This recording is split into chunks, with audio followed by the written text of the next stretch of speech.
세상의 모든 축구 이야기 풋볼 살롱입니다. 오늘은 축구토토 승무패 55회차에 들어온 EPL 라리가 14경기 현미경 분석 및 최종픽 공유로 인사를 드립니다. 이 주중에 펼쳐졌었던 승무패 54회차 같은 경우에는 1등 적중자가 34명이 나오면서 마무리가 됐습니다. 이 풋볼 살롱 같은 경우에는 주중에 웨파 랭킹 정보를 담아드린 현미경 분석 영상을 업로드를 해드렸고, 이 멤버십 킹 등급 회원분들에게 공유를 드렸던 최종픽이 4등에 적중이 되면서 이 당첨 금액은 얼마 되지 않았지만 풋볼살롱 구독자 여러분들의 적중에 보탬이 되어드린 것 같습니다. 이 또한 지지난 승무패 53회차 같은 경우에도 풋볼살롱 구독자 분 중에서 이렇게 1등 적중이 되셨기 때문에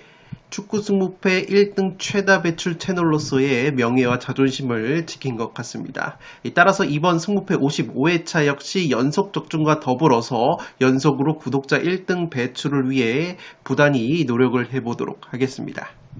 지금 보시는 프로토 93.2배 적중 내역은 풋볼살롱 멤버십 전용 네이버 카페에서 활동을 하시는 제아의 고수분께서 직접 조합 및 구매를 하신 다음에 카페에 공유를 하신 다음에 적중이 되셔서 많은 카페 회원분들이 적중의 기쁨을 함께 누리셨습니다. 이렇게 풋볼살롱 멤버십 킹 등급 전용 네이버 카페에는 축구 분야의 제아의 고수분들이 상당히 많이 계시고 양질의 프로토 조합픽을 공유를 해주고 계시기 때문에 이 고수분들의 픽만 잘 조합 및 탑승을 하셔도 이 굉장한 수익을 가져가고 계십니다. 이 축구뿐만 아니라 야구와 농구 분야에서도 고수분들이 활동을 하고 계시기 때문에 풋볼살롱 유튜브 멤버십 킹 등급으로 가입을 하시면 이 풋볼살롱이 공유를 드리는 프로토 조합픽 아니라 이렇게 제아의 고수분들께서 공유를 해주시는 양질의 프로토 조합픽도 공유를 받으실 수 있는 혜택이 있습니다. 풋볼살롱이 적극 추천을 드리는 토토부장 채널에서는 야구와 농구 시즌의 야구와 농구 분석을 진행을 하고 있습니다. 승 1패, 승 5패 분석 동영상을 올려드리고 있고 이 토토부장 채널 멤버십으로 가입을 하시면 야구와 농구에서 양질의 프로토 조합픽도 받아보실 수 있기 때문에 이 토토부장 채널도 구독과 좋아요를 눌러주시면 양질의 분석과 조합픽으로 보답을 해드리도록 하겠습니다. 승무패 55회차 현미경 분석 2부 첫 번째 경기는 8번 경기로 들어온 레가네스 대 마요르카의 경기입니다. 승무 투폴로 가보도록 하겠습니다. 레가네스 같은 경우에는 승격팀인데 개막 후에 3경기에서 1승 2무 무패 상승세를 타고 있습니다. 직전 바야돌리드 원정에서도 0대0 무승부를 거두면서 확실히 탄탄한 수비력을 보여주고 있는 레가네스인데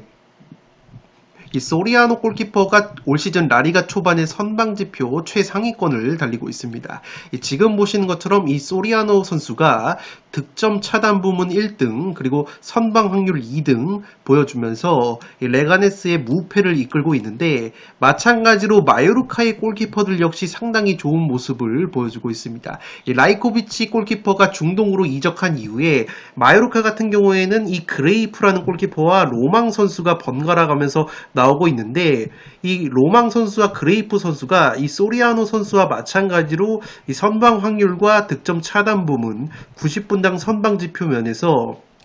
상위권을 보여주고 있는 마요르카이기 때문에 이 경기는 양 팀의 골키퍼 능력을 고려한다면 이 저득점 무승부의 구미가 굉장히 땡길 수 있는 매치가 될 것으로 생각이 됩니다. 다만 제가 레가네스의 승리까지 가져가는 이유는 이 공격 지표 면에서 그래도 레가네스가 좀 더 나은 부분이 있다고 보시면 되겠는데 먼저 영입생 측면 공격수인 후안 크루즈 선수가 리그 3경기 2골을 넣어주면서 좋은 활약을 보여주고 있고, 양 팀의 골 결정력 지표를 보시면 이 레가네스 같은 경우에는 경기당 기대 득점이 3.11골, 실제 득점도 3골로 기대 득점만큼의 득점을 해내고 있다면, 마요르카 같은 경우에는 기대 득점이 2.67골인데 실제 득점은 1골에 그치고 있다는 점에서 골 결정력 측면에서 레가네스가 근소하게 우위를 보이고 있다는 점에서 이 경기는 레가네스의 승리까지 한번 받쳐볼 수 있는 경기라고 생각이 됩니다. 이 마요르카 같은 경우에는 개막전에서 레알 마드리드와 홈경기 1대1 무승부를 거뒀지만 최근에 3경기에서 2무 1패에 아직까지 승리가 없고, 확실히 3경기에서 1골 공격력이 빈곤한 부분이 있기 때문에 이 경기는 저득점 무승부를 베이스로 그래도 공격적인 지표면에서 근소한 우위가 있는 레가네스가 홈발까지 받는다면 승리까지 노려볼 수 있는 경기가 될 것으로 보이기 때문에 8번 경기는 승무 투폴로 가보도록 하겠습니다. 9번 경기는 첼시 대 크리스탈 팰리스의 경기인데 첼시의 단통 승리로 가보도록 하겠습니다. 독식을 노려보실 분들은 승패로 갈라보실 것을 추천드리도록 하겠습니다. 양팀 최근 맞대결을 보시면 첼시가 크리스탈 팰리스 상대로 10연승을 거두고 있기 때문에 압도적인 천정 면모가 있습니다. 특히나 맞대결 14경기 기준으로도 14연승을 거두고 있는 첼시이기 때문에 이 크리스탈 팰리스의 굉장한 천적이라고 보시면 되겠습니다. 다만 첼시 같은 경우에는 주중에 이 세르베트 원정, 스위스 원정을 다녀왔기 때문에 체력적인 누수가 있다고 보시면 되겠습니다. 물론 이 부분적인 로테이션을 가동을 해서 체력 안배를 어느 정도 했지만 이 세르베트에게 1대2로 패배를 당했기 때문에 이 들쑥날쑥한 경기력이 리스크라고 보시면 되겠습니다. 물론 세르베트 원정에서 1대2로 패배를 당했지만 홈에서 2대0 승리를 거뒀었기 때문에 이 첼시가 컨퍼런스 리그 본선행에 성공을 했다고 보시면 되겠습니다. 첼시 같은 경우에는 지난주에 울버햄튼 상대로 무려 6골을 넣으면서 6대2 대승을 거뒀는데 이 마두에케 선수가 3골 해트트릭, 콜 파머 선수가 1골 3도움, 니콜라스 잭슨 선수 역시 1골 1도움을 보여주면서 핵심 공격자원들이 모두 골맛을 본 건 역시 첼시에게는 고무적이라고 할 수 있겠습니다. 다만 첼시가 여전히 수비가 불안한데 공식 경기 4경기 중에서 3경기에서 실점을 했고 4경기에서 6실점을 당하고 있기 때문에 이 첼시가 수비 불안감을 노출하게 될 경우에는 이 크리스탈 상대로 상당히 어려운 경기를 할 가능성이 있어 보입니다. 다만 그래도 제가 첼시의 우세를 점치는 이유는 양팀의 골 결정력 차이인데, 지금 보시는 것은 첼시의 기대 득점 3.48골인데 실제 득점은 6골을 하고 있기 때문에 기대 득점 대비 실제 득점이 가장 많은 것이 바로 첼시라고 보시면 되겠고, 반대로 크리스탈 팰리스 같은 경우에는 프리미어리그 2경기에서 2연패를 당하고 있는데 아직까지 자책골 외에 자신들이 만들어낸 필드골이 없다고 보시면 되겠습니다. 그렇기 때문에 평균 기대 득점 2.6골 대비해서 골 결정력이 가장 떨어지는 것이 바로 크리스탈 팰리스이기 때문에 공격력적인 측면에서는 확실히 첼시가 우세한 경기를 할 가능성이 있어 보입니다. 다만 제가 독식 픽으로 크리스탈 팰리스 이변까지 추천을 드리는 이유는 이 크리스탈 팰리스가 프리미어리그 2경기에서 아직 자신들이 만들어낸 필드골이 없다고 말씀을 드렸는데, 그래도 주중에 2부 리그 노리치와의 리그컵 홈경기에서는 무려 4골을 넣으면서 4대0 승리를 거뒀습니다. 그 경기에서 주전자원들이 대거 출전을 했는데 주전 공격수 마테타 선수가 2골 1도움, 플레이메이커 에제 역시 1골 1도움, 카마다 다이치 선수 역시 1골 1도움을 올려주면서 이 프리미어리그에서 골 결정력 난조를 보였던 크리스탈이 이 리그컵에서 핵심 자원들이 모두 골맛을 봤기 때문에 이러한 점은 첼시에게 상당히 부담감이 있을 수 있는 경기가 될 것으로 보이기 때문에 독식픽으로는 승패를 추천드리도록 하겠습니다. 이 크리스탈 같은 경우에는 최근에 중앙수비수 안데르센 선수가 풀럼으로 이적이 됐고, 중앙수비수 마크 게이 선수가 지속적으로 뉴캐슬 이적설이 돌고 있는 상황에다가 최근에 주전으로 나왔었던 수비수 리아드 선수가 부상 여파가 있다는 소식이 있기 때문에 이 수비 쪽에서도 전력 누수가 꽤 많다는 점에서 그래도 첼시가 잡을 가능성이 좀 더 높아 보이기 때문에 9번 경기는 첼시의 단통 승리로 가보도록 하겠습니다. 10번 경기는 뉴캐슬 대 토트넘의 경기인데 이 경기는 승패로 한번 갈라보도록 하겠습니다. 이 뉴캐슬 같은 경우에는 주중에 노팅엄과의 리그컵 경기에서 1대1 무승부 이후에 승부차기 승리를 거뒀기 때문에 이 체력 누수가 있었다고 보시면 되겠습니다. 주중에 토트넘 같은 경우에는 리그컵이 없었기 때문에 이 뉴캐슬보다 체력 우위가 있다고 보시면 되겠습니다. 최근에 상대 전적을 보시면 토트넘 상대로 4승 1패 우위가 있는 뉴캐슬이기 때문에 충분히 토트넘을 곤욕스럽게 만들 만한 매치가 될 것으로 보입니다. 이 뉴캐슬 같은 경우에는 한 가지 아쉬운 것은 바로 중앙수비수 파비안 시어 선수가 퇴장 징계로 결장 중이고 중앙수비수 보트만과 러셀스 선수가 부상으로 지속적으로 빠져있기 때문에 이 수비 공백이 있는 뉴캐슬이라고 보시면 되겠습니다. 이 뉴캐슬 같은 경우에는 지난 시즌에 홈에서 이 토트넘 상대로 대승을 거둔 바 있는데 당시에 이 뉴캐슬이 토트넘의 수비 뒷공간을 이렇게 롱볼 역습으로 상당히 재미를 봤다고 보시면 되겠습니다. 이 토트넘이 원체 라인을 높게 끌어올리는 팀이기 때문에 수비 뒷공간이 발생을 했고 이렇게 뉴캐슬이 효율적인 롱볼 역습으로 여러 골을 만들어내면서 4대0 대승을 거둔 바 있다고 보시면 되겠습니다. 실제 지난 시즌 통계를 보시면 뉴캐슬 같은 경우에는 카운터 어택, 역습에 의한 득점이 8골로 지난 시즌 두 번째로 많은 역습 득점을 보여줬었다고 보시면 되겠습니다. 또한 지금 보시는 것처럼 당시에 뉴캐슬이 토트넘을 홈에서 잡아냈을 때 점유율이 딱 27%였고 토트넘이 73%의 점유율을 가져갔지만 오히려 공격 기대 득점은 뉴캐슬이 2.88, 토트넘이 0.77로 효율적인 역습 축구로 재미를 봤었던 뉴캐슬이기 때문에 이 토트넘이 또다시 수비 뒷공간을 노출하게 된다면 이 뉴캐슬의 빠른 역습 한 방으로 실점을 하면서 어려운 경기를 할 가능성이 있어 보입니다. 다만 뉴캐슬 같은 경우에도 수비 상황에서는 전방 압박을 적극적으로 가져가기 때문에 뉴캐슬도 수비 뒷공간이 나온다는 점에서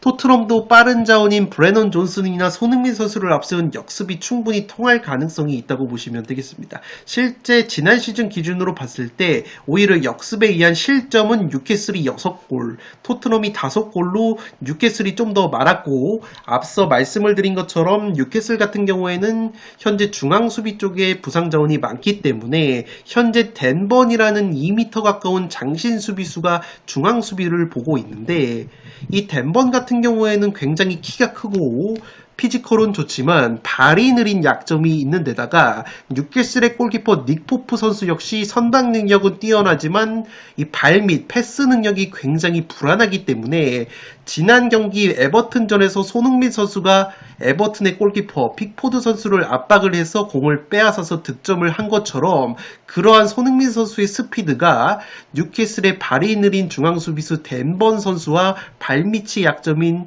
닉 포프 골키퍼를 충분히 곤욕스럽게 만들 수 있다는 점에서 오히려 이 경기는 토트넘에게도 역습의 기회가 있을 것으로 생각이 되기 때문에 양팀의 공격적인 성향과 전술 상성을 고려하면 이 무승부보다는 난타전 구도의 승패가 갈리는 흐름이 나오지 않을까 싶습니다. 10번 경기는 승패로 갈라보도록 하겠습니다.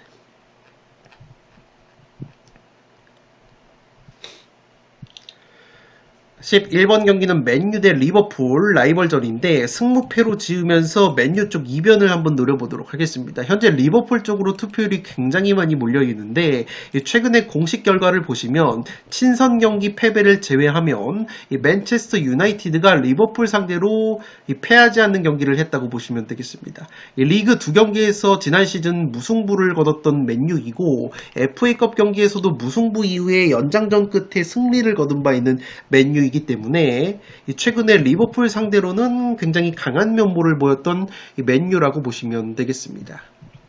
특히나 리버풀 같은 경우에는 지금까지 프리미어리그 두 경기에서 2연승을 거두면서 순항을 하고 있지만 클롭 감독이 팀을 떠나고 아르네 슬롯 감독이 팀을 이끌고 있기 때문에 맨유와의 더비 경기는 첫 경험이라는 점에서 친선전을 제외한 공식 경기 첫 경험에서 굉장히 어려운 경기를 할 가능성도 충분히 있지 않나 생각이 되고 있습니다. 이 맨유 같은 경우에는 공격수 지르크지 선수가 영입이 됐는데 두 경기에서 한 골을 넣고 있고, 이 맨유가 이 테나흐 감독이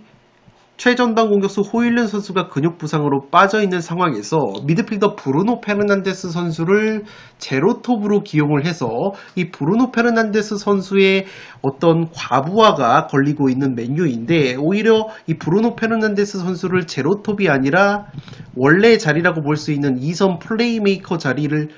활용을 해서 경기에 임한다면 충분히 좋은 모습을 보여줄 수 있는 맨유가 될 것으로 생각이 되고, 이 맨유 같은 경우에는 확실히 수비 쪽에서 델리흐트 선수와 마즈라이 선수가 영입이 됐기 때문에 그러한 점 역시 맨유가 쉽게 홈에서 패할 것 같지 않는 느낌이 있다고 보시면 되겠습니다. 물론 리버풀 같은 경우에는 최근에 유벤투스에서 측면 공격수 키에사 선수까지 영입이 되면서 확실히 공격적인 측면에서 한층 더 무서운 면모가 생긴 리버풀이기 때문에 기본적인 경기력과 공격진의 퀄리티 차이를 고려한다면 리버풀의 승리 가능성이 여전히 높아 보이긴 하지만, 그래도 맨유가 충분히 최근에 보여주고 있는 리버풀과의 상대전적 상성까지 고려한다면 쉽게 패하지 않는 경기를 할 가능성이 있어 보이기 때문에 11번 경기는 승무패로 지어보도록 하겠습니다. 12번 경기는 알라베스 대 라스 팔마스의 경기인데 승패로 한번 갈라보도록 하겠습니다. 양팀 모두 최근에 상황이 비슷한데 강팀들을 상대로 굉장히 좋은 모습을 보여주고 있습니다. 이 알라베스 같은 경우에는 직전 소시에다드 원정에서 깜짝 2대1 승리를 거뒀는데, 당시에 소시에다드가 오야르사발 선수가 퇴장을 당하면서 이 알라베스가 수적 우위 속에서 승리를 거뒀다고 보시면 되겠습니다. 마찬가지로 라스 팔마스 역시 오늘 새벽 레알 마드리드와의 홈 경기에서 깜짝 1대1 무승부를 거뒀기 때문에 양팀 모두 강팀 상대로 상당히 좋은 경기력을 보여줬다는 점에서 이 경기 역시 굉장히 5대5 팽팽한 모습이 있을 것으로 생각이 됩니다.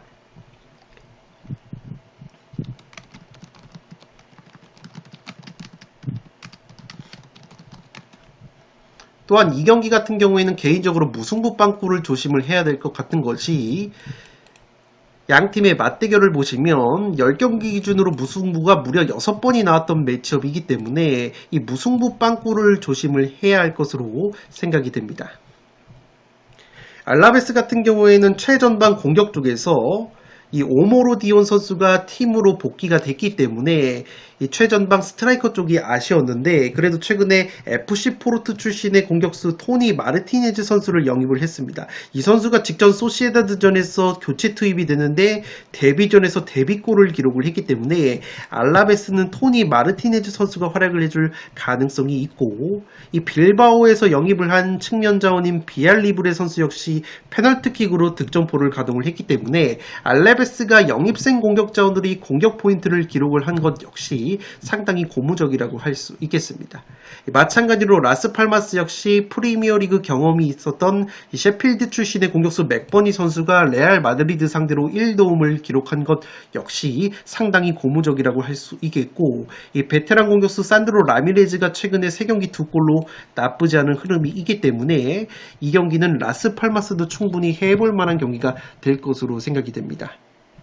따라서 무승부 가능성이 상당히 높은 경기라고 생각이 됐는데, 제가 무승부가 아니라 승패로 갈라보는 이유는 이 라스 팔마스가 최근에 득점은 꾸준하게 하고 있는데 실점 역시 3경기에서 5실점으로 실점이 상당히 많기 때문에 이 경기는 라스 팔마스의 수비 불안감을 고려한다면 이 무승부보다는 승패가 갈리는 흐름이 나올 가능성이 있어 보이기 때문에 12번 경기는 승패로 한번 갈라보도록 하겠고, 양팀의 맞대결 무승부가 많았던 상성을 고려한다면 이 경기는 무승부의 빵꾸를 충분히 염두에 두시기 바랍니다.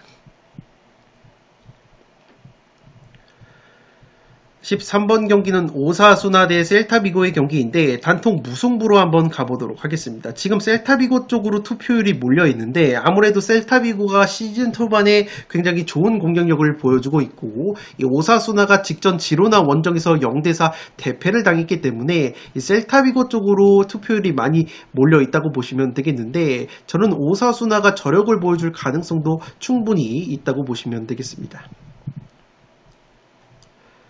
특히나 최근 상대전적 면에서도 6경기 2승 2무 2패의 팽팽한 면이 있었고, 물론 오사수나가 최근에 주포 공격수 부디미르 선수가 리그 3경기 무득점 침체에 빠져 있기 때문에 승리까지 노리기에는 조금은 어려울 수 있는 경기가 될 것으로 보입니다.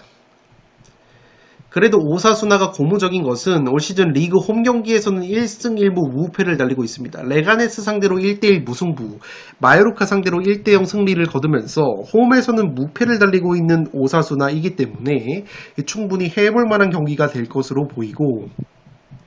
지금 보시는 것처럼 오사수나 같은 경우에는 경기당 기대 득점 대비 골 결정력이 현재 라리가에서 5번째로 떨어지는 약점이 있는데, 셀타비고 같은 경우에는 지금 보시는 것처럼 기대 득점 대비 실제 득점이 가장 좋은 팀이기 때문에 확실히 공격력은 셀타비고가 우세할 수 있는 경기가 될 것으로 생각이 됩니다.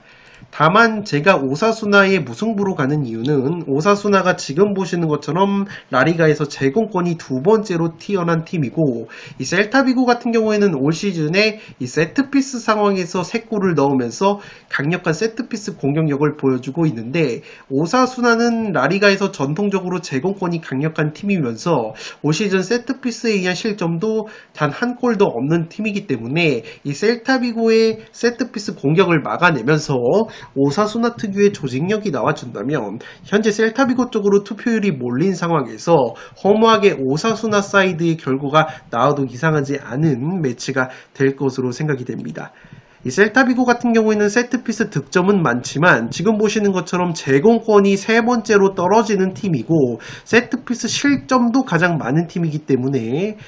수비가 약점이라고 보시면 되겠고, 실제 셀타비고가 라리가에서 득점이 가장 많지만 실점 역시 6골로 가장 많은 팀 중에 하나이기 때문에 이 셀타비고가 확실히 이번 시즌 공격력은 우위이지만 수비 쪽에 불안감이 있고, 오사수나 특유의 홈발과 탄탄한 제공권 그리고 세트피스 수비를 앞세운다면 이 경기는 의외의 무승부도 한번 노려볼 수 있는 경기가 될 것으로 보이기 때문에 13번 경기는 단통 무승부로 한번 가보도록 하겠습니다.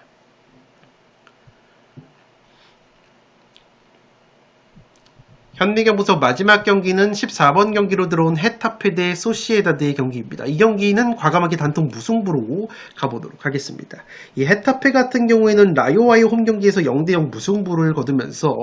이 무타페, 무자비 면모를 또다시 보여주고 있습니다. 리그 2경기에서 2연속 무승부를 거두고 있는 헤타페이고, 최근에 소시에다드 상대로는 홈에서 1대1 무승부, 홈에서 3경기 1승 2무 무패를 달리고 있기 때문에 헤타페도 충분히 저력을 보여줄 가능성이 있어 보입니다. 특히나 헤타페 같은 경우에는 주중에 베티스와의 경기가 연기가 됐기 때문에 주중에 경기를 치르지 않았고, 이 소시에다드 같은 경우에는 주중에 이 알라베스전을 치렀는데 그 알라베스전에서 충격적으로 1대2 패배를 당했습니다. 이 경기에서도 퇴장자가 나왔는데 이 소시에다드의 핵심 공격수인 오야르사발 선수가 퇴장을 당했기 때문에 이 헤타페 원정에 이 오야르사발 선수가 결장이 된다고 보시면 되겠는데, 이 오야르사발 선수의 결장이 굉장히 커 보이는 것이, 지금 보시는 것은 오야르사발 선수의 득점 통계인데, 헤타페 상대로 이 오야르사발 선수가 14경기에서 7골 3도움을 기록을 하면서 굉장히 헤타페 킬러 면모가 있는 공격 자원이었기 때문에, 이러한 헤타페 킬러 면모가 있는 오야르사발 선수가 퇴장 징계로 결장이 되는 소시에다드라는 점에서 상당히 전력 누수가 클 것으로 생각이 됩니다. 이 소시에다드 같은 경우에는 최근에 미드필더 미켈 메리노가 아스날로 이적이 됐고, 중앙 수비수 르 노르만까지 아틀레티코로 이적이 됐기 때문에 가뜩이나 전력 누수가 심한 상황에서 핵심 공격수 오야르사발까지 퇴장 징계로 결장이 되기 때문에 상당히 어려운 경기를 할 가능성이 있고, 주중에 10명이서 알라베스를 상대를 했기 때문에 주중에 경기를 치르지 않은 헤타페를 상대로 체력적인 열세까지 있는 소시에다드라는 점에서 충분히 부러질 가능성이 있는 매치가 될 것으로 생각이 됩니다. 다만 제가 헤타페의 승리가 아니라 무승부로 가는 이유는, 이 헤타페 역시 핵심 공격수 마요랄이 부상으로 빠져있는 상황에서 지난 시즌 핵심 측면 공격수인 그린우드가 마르세유로 이적이 됐다는 점에서 상당히 공격력이 빈곤한 모습이 있고, 실제 기대 득점값이 1.38골로 라리가에서 가장 낮은 수치를 모습을 보여주면서 점유율 역시 39.5%로 가장 낮은 점유율을 보여주고 있는 헤타페이기 때문에 헤타페 특유의 빈공이 나와준다면 꾸역꾸역 저득점 무승부가 그려지는 경기이지 않나 생각이 되고 있습니다. 이 소시에다드가 주중에 경기를 치렀다는 점, 한 명이 퇴장을 당하면서 수적 열세 속에서 경기를 치러서 체력 누수가 있다는 점, 헤타페는 주중에 경기를 치르지 않았기 때문에 체력 우위가 있다는 점, 이 소시에다드의 공격수 오야르사발이 퇴장을 당했는데 이번 경기 퇴장 징계로 결장이 되고 그 오야르사발 선수가 헤타페 상대로는 14경기에서 7골 3도움으로 좋은 모습을 보여준 바 있는 핵심 자원이라는 점에서 이 경기는 소시에다드가 승리를 장담하기에는 어려운 경기가 될 것으로 보이기 때문에 14번 경기는 단통 무승부로 가보도록 하겠습니다. 네, 이것으로 축구 승무패 55회차 현미경 분석 1과 2부 모두 마치도록 하겠습니다. 영상이 도움이 되신 분들은 좋아요와 구독 버튼을 눌러주시면 풋볼살롱 채널에 크나큰 힘이 됩니다. 구독 버튼 옆에 종 모양의 알림 설정을 해주시면 그 누구보다 빠르게 양질의 축구 승무패 프로토 관련 분석 컨텐츠를 만나보실 수 있습니다. 지금까지 풋볼살롱이었습니다. 감사합니다.